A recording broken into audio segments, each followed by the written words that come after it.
India's number 1 varicose veins hospitals ఐబీసీను సంప్రదించండి. మీ నొప్పి లేని ప్రయాణాన్ని ప్రారంభించండి. వాగర్థావివ సంపృక్తౌ వాగర్థ ప్రతిపత్తయే జగతః పితరౌ వందే పార్వతీ పరమేశ్వరౌ. ఆదిత్యాయ చ సోమాయ మంగళాయ బుధాయ చ గురుశుక్రశనిభ్యశ్చ రాహవే కేతవే నమః. శృంగేరి జగద్గురు పీఠాధిపతులకి, కంచి పీఠాధిపతులకి నమస్కారములు తెలియజేసుకుంటూ కార్యక్రమాన్ని ప్రారంభిద్దాం. ఈ జూన్ 16వ తారీఖు నుంచి 30వ తారీఖు వరకు ద్వాదశ రాశులలో జన్మించినటువంటి వారికి ఏ విధంగా ఉండబోతుందో తెలుసుకునే ప్రయత్నం చేద్దాం. ముందుగా వీక్షించేటువంటి ప్రేక్షకులకి ఒక చిన్న మనవి. చాలామంది ఎంతో గొప్పగా ఆదరిస్తూ వస్తున్నారు ఈ యొక్క రాశుల ఫలితాలకు సంబంధించి. ప్రతి 15 రోజులకు ఒకసారి చేస్తూ ఉన్నాం. అయితే కొంతమంది ఈ చెప్పినటువంటి ఫలితాలు మాకు వ్యతిరేకంగా జరుగుతున్నాయి అనేటువంటి యొక్క అంశము, ఎందుకు మాకు జరుగుతున్నాయి అనేటువంటిది కూడా బాధను వ్యక్తం చేస్తున్నారు. అయితే గమనించినటువంటి అంశం ఏంటంటే, చాలామంది కన్ఫ్యూజన్ అనేటువంటిది అవుతున్నారు అనేటువంటిది. అంటే వాళ్ళకి పుట్టినప్పుడు జన్మ నక్షత్రం ఒకటి ఉంటుంది, కానీ ఆ నక్షత్రాన్ని బట్టి రాశి ఉంటుంది. ఆ రాశిని మీరు పరిగణనలోకి తీసుకోకుండా మీ యొక్క నామ నక్షత్రానికి మాత్రమే ఉన్నటువంటి రాశిని పరిగణలోకి తీసుకుంటున్నారు. ఉదాహరణకి కోదండరాం అనేటువంటి పేరుంది. అది ఆ కోదండరాం అనేటువంటి యొక్క రాశి జన్మతః ఉన్నటువంటిది కుంభరాశి అని అనుకుందాం. కానీ కోదండరాం అనే పేరుంది కాబట్టి కేకో హాహి పునర్వసు కాబట్టి మిథున రాశి ఫలితాలని చూసుకుంటున్నారు. జన్మించిన రాశి ఏమో కుంభరాశి అయినప్పుడు నామనక్షత్ర ప్రకారం చూసుకునేటువంటి యొక్క మిథున రాశి ఫలితాలు ఎలా సరిపోతాయి? అది ఒక తప్పు జరుగుతుంది. తెలియనటువంటి రెండవ తప్పు ఏంటంటే, చాలామంది ఈ వెస్ట్రన్ ఆస్ట్రాలజీని ఎక్కువగా ఫాలో అవుతున్నారు. చాలా చోట్ల రాశి ఫలితాల్లో మీకు ఏం చెప్పబడి ఉంటుంది? ఉదాహరణకి జూలై 24 నుంచి ఆగస్టు 23 వరకు సింహరాశి అని చెప్పబడి ఉంటుంది. అంటే ఆ మధ్యలో పుట్టినటువంటి వాళ్ళందరూ కూడా సింహరాశి చూసుకోవాలి అని చెప్పి ఆ జొడాయిక్ సైన్ ప్రకారం వాళ్ళు, అదంటే సన్ జొడాయిక్ సైన్ ప్రకారం. మనది రాశి అనేటువంటిది చంద్రుని బట్టి ఉంటుంది. అది మీరు రవిని బట్టి ఉండేటువంటి, రవి ఆ సమయంలో సింహరాశిలో ఉంటాడు కాబట్టి అది రవిని బేస్ చేసుకొని చెప్పేటువంటిది. ఇక్కడ మనం చెప్పుకునేటువంటిది చంద్రుని బేస్ చేసుకునేటువంటిది కాబట్టి మీ యొక్క జన్మ నక్షత్రం ఏదైతే ఉంటుందో ఆ రాశి చూసుకోవాలి. ఆ ఒక నెలలో పుట్టిన వాళ్ళందరూ కూడా సింహరాశి అని అంటే అది అవాస్తవం కదా. కాబట్టి తెలిసి తెలియక అదొకటి ఈ విధంగా చేస్తున్నారు. ఎవరికి తెలియని వాళ్ళకి నామనక్షత్రమే అది చూసుకోవాలి. అందులో కూడా చాలామంది ఇప్పుడు శ్రీనివాస్ అంటే కుంభరాశి చూసుకుంటున్నారు, కానీ చూసుకోవాల్సింది తులారాశి, ఇలా అన్నమాట. కాబట్టి ఈ తేడాని, ఈ మార్పుల్ని మీరు గమనించుకొని అసలు సిసలైనటువంటి మీ రాశి ఏందో దాని ప్రకారం, మీ జన్మ పత్రిక ప్రకారం ఉన్నటువంటి రాశిని చూసుకుంటే అప్పుడు మీకు ఫలితాలు కరెక్ట్గా 90% వరకు మీకు మ్యాచ్ అవుతాయి. మనం చెప్పుకునేటువంటిది దినచర్యలలో భాగంగా రోజువారీ కార్యక్రమంలో ఏ రోజు ఆదాయం, ఖర్చు ఎలా ఉంటుంది, ఏ రోజు మానసిక పరిస్థితి మంచిగా లేదా ఆందోళనగా ఉంటుంది అనే విషయాల్ని మనం క్లుప్తంగా తెలియచేసుకుంటున్నాం. కాబట్టి ఇవి విషయాలు పరిగణలోకి తీసుకొని మన ఈ చెప్పబడేటువంటి రాశి ఫలితాలు మీరు ఆపాదించుకున్నట్లయితే 90% వరకు మీకు అవి సరిపోతాయి దినచర్యలో, రోజువారీ కార్యక్రమంలో. ఇక మనం వివరాల్లోకి వెళ్ళినట్లయితే 16వ తారీఖు నుంచి 30వ తారీఖు వరకు ఉన్నటువంటి గ్రహ సంచారం తెలుసుకుందాం. మీనరాశిలో శని సంచారం, అలాగే మేషరాశిలో శుక్రుడు మరియు రవి, బుధ, గురు యొక్క గ్రహ సంచారము మిథున రాశిలోకి, అలాగే 23వ తారీఖు నుంచి బుధుడు కర్కాటక రాశిలో ప్రవేశం చేస్తారు.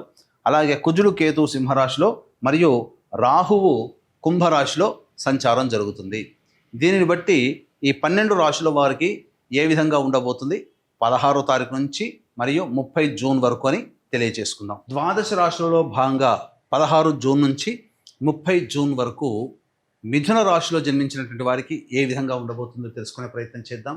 ముఖ్యంగా ఈ రాశిలో జన్మించినటువంటి వారికి ప్రధానంగా ఉద్యోగ సంబంధమైనటువంటి వ్యవహారాల్లో కాస్త ఇబ్బందులు అనేటువంటివి ఉంటాయి. ముఖ్యంగా ఒక భయాందోళన, ఉద్యోగం ఉంటుందో ఊడుతుందో అనేటువంటి ఒక భయం. అలాగే నిరుద్యోగస్తులు అన్ని అవకాశాలు దగ్గర దాకా వచ్చి కోల్పోతారు, ఇది గమనించుకోండి. అలాగే బుధగ్రహ సంచారం అనుకూలంగా లేని కారణం చేత ప్రధానంగా 22వ తారీఖు వరకు కొన్ని నష్టాలని చవిచూడాల్సినటువంటి పరిస్థితి. తీసుకున్నటువంటి నిర్ణయాల యొక్క ప్రభావము మిమ్మల్ని ఇబ్బందుల్లో నెట్టుతుంది. ముఖ్యంగా ధనపరమైనటువంటి విషయాల్లో జాగ్రత్తలు పాటించండి. ఇక గురుగ్రహ సంచారం అనుకూలంగా ఉన్నది. అన్ని విధాలుగా దైవానుగ్రహం సంపూర్ణంగా ఉండడం, పెద్దల యొక్క సలహాలు సూచనలు పాటిస్తూ, ఎందుకంటే సహాయ సహకారాలు మీకు మెండుగా ఉన్నాయి. కావున ఏ పని చేస్తున్నప్పటికీ ఈ గురుగ్రహం చెప్పేటువంటిది పెద్దల యొక్క సలహాలు సూచనలు పాటించండి అయ్యా, అది మీకు అనుకూలంగా ఉంటుంది, భవిష్యత్తులో ఎటువంటి ఇబ్బందులు లేకుండా చూసుకుంటుంది అని చెప్పవచ్చు. 23వ తారీఖు రోజు నుంచి మాత్రము మీరు ఏదైతే విచారం వ్యక్తం చేసి డబ్బుని కోల్పోయాము, లేకపోతే మన ఆలోచనలు సరిగ్గా లేవను, లేకపోతే గృహపరమైనటువంటి చిక్కులు ఏవైతే ఉంటాయో అవన్నీ కూడాను పరిష్కారం అవుతాయి. లోన్స్ శాంక్షన్ అవుతాయి 22వ తారీఖు తర్వాత నుంచి. ముఖ్యంగా ధనపరమైనటువంటి సమస్యలు తీరుతాయి. రాణి బాకీలు కూడా వసూలయ్యే అవకాశాలు గోచరమవుతున్నాయి. కుజ కేతుగ్రహ సంచార ప్రభావం మీకు జీవితంలో గొప్ప మలుపుని తీసుకుని వస్తుంది. కొత్త వ్యక్తులు పరిచయం అవుతారు. తద్వారా మీకున్నటువంటి సమస్యని పరిష్కరించుకుంటారు. భవిష్యత్తు ఆశాజనకంగా మారడానికి ఈ కుజకేతుగ్రహ సంచార ప్రభావం ఒక మూలకంగా చెప్పవచ్చు. అన్నిటికంటే చేస్తున్నటువంటి వృత్తి ఉద్యోగ వ్యాపారాల్లో కొత్త ధనము అనేటువంటిది, కొత్త పంథా మీరు వెళ్తారు. తద్వారా ఎదుటివారిపై మీదే పైచేయి సాధిస్తారని చెప్పవచ్చు. నూతన వ్యాపార విస్తరణ అనేటువంటిది చక్కగా జరుగుతుంది. భవిష్యత్తు ఆశాజనకంగా ఉండబోతుందని చెప్పవచ్చు. ఇక చూసుకున్నట్లయితే రాహుగ్రహ సంచార ప్రభావము ముఖ్యంగా విదేశీయానం, విదేశీ విద్యకు సంబంధించి చేయు ప్రయత్నాలన్నీ కూడాను కొలిక్కి వస్తాయి. తండ్రి గారి ఆరోగ్యం పట్ల శ్రద్ధ వహించాల్సినటువంటి పరిస్థితి అన్ని విధాలుగా అనుకూలంగా ఉంటుంది.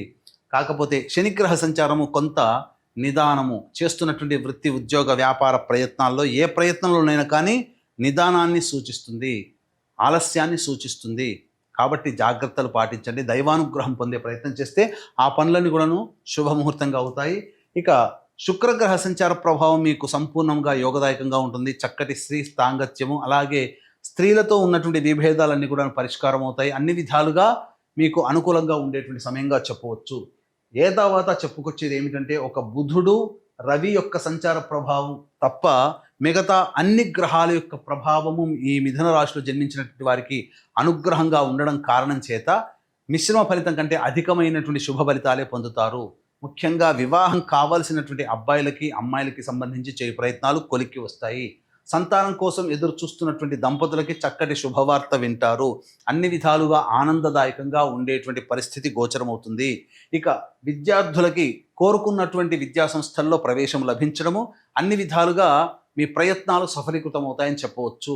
ఏ తర్వాత చెప్పుకొచ్చేది ఏమిటంటే, ఆనందదాయకమైనటువంటి పరిస్థితిని ఈ యొక్క మిథున రాశిలో జన్మించినటువంటి వారు ఈ 16 నుంచి 30వ తారీఖు వరకు పొందబోతారు అని చెప్పడంలో ఏమాత్రం సందేహం లేదు. అలాగే గమనించుకున్నట్లయితే ఈ యొక్క మిథున రాశిలో జన్మించినటువంటి మహిళలకి బాధ్యతలు పెరుగుతాయి. శారీరక శ్రమ, మానసిక ఒత్తిడి అధికంగా ఉండడం వల్ల చేసేటువంటి పనులలో నియంత్రణం కోల్పోతారు. గౌరవ మర్యాదలకి లోటు ఉండదు, కానీ నియంత్రణ కోల్పోతారు. కొన్నిసార్లు చికాకులు పడాల్సినటువంటి పరిస్థితి వస్తుంది. తద్వారా ఇతరులలో మీరు చులకనవుతారని చెప్పొచ్చు. కాబట్టి సంయమనం పాటించండి, ఆరోగ్యం పట్ల శ్రద్ధ వహించండి, సకాలానికి మీరు భోజనం చేసే ప్రయత్నం చేయండి. అన్ని విధాలుగా ఆనందదాయకంగా ఉంటారని చెప్పవచ్చు.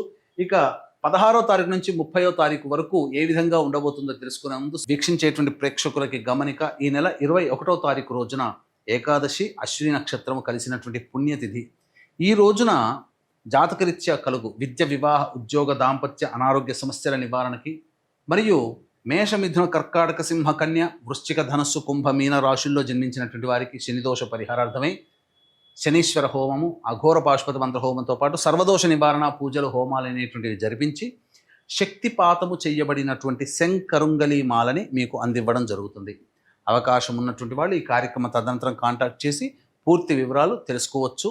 అలాగే ఈ 16వ తారీఖు రోజున మానసికమైనటువంటి ప్రశాంతత లోపిస్తుంది. ఖర్చులు అధికంగా ఉంటాయి. ఏ పని చేయాలన్న ఆసక్తి ఉండదు. కాబట్టి జాగ్రత్తలు పాటించండి. 17, 18వ తారీఖుల్లో సంతానం మూలకంగా ఖర్చులు, విభేదాలు అనేటువంటివి పెరుగుతాయి.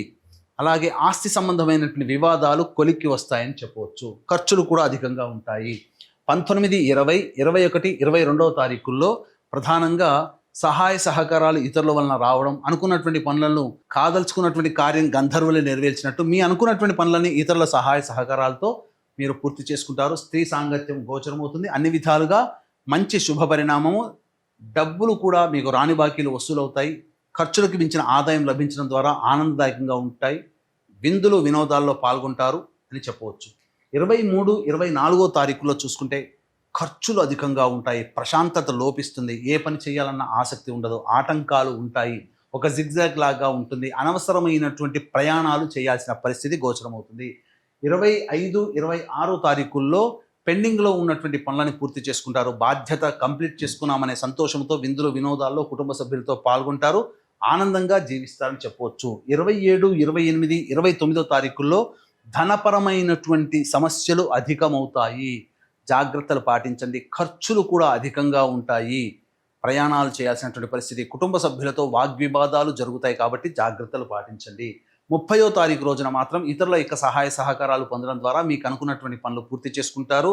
అలాగే భాగస్వాములతో మీరు మాట తగ్గించుకొని ఉండే ప్రయత్నం చేస్తే ఆ రోజు కష్టాలు నష్టాలు లభించవు. అన్ని విధాలుగా ఆనందదాయకంగా ఉంటుంది. ఏ తర్వాత చెప్పొచ్చేది ఏమిటంటే, ఈ యొక్క మిథున రాశిలో జన్మించినటువంటి వారు ప్రతిరోజు సూర్యుడికి నమస్కారం, సూర్యాష్టకం 6 సార్లు పారాయణం చేస్తే చాలా మటుకు సమస్యలు పరిష్కారం అవుతాయి.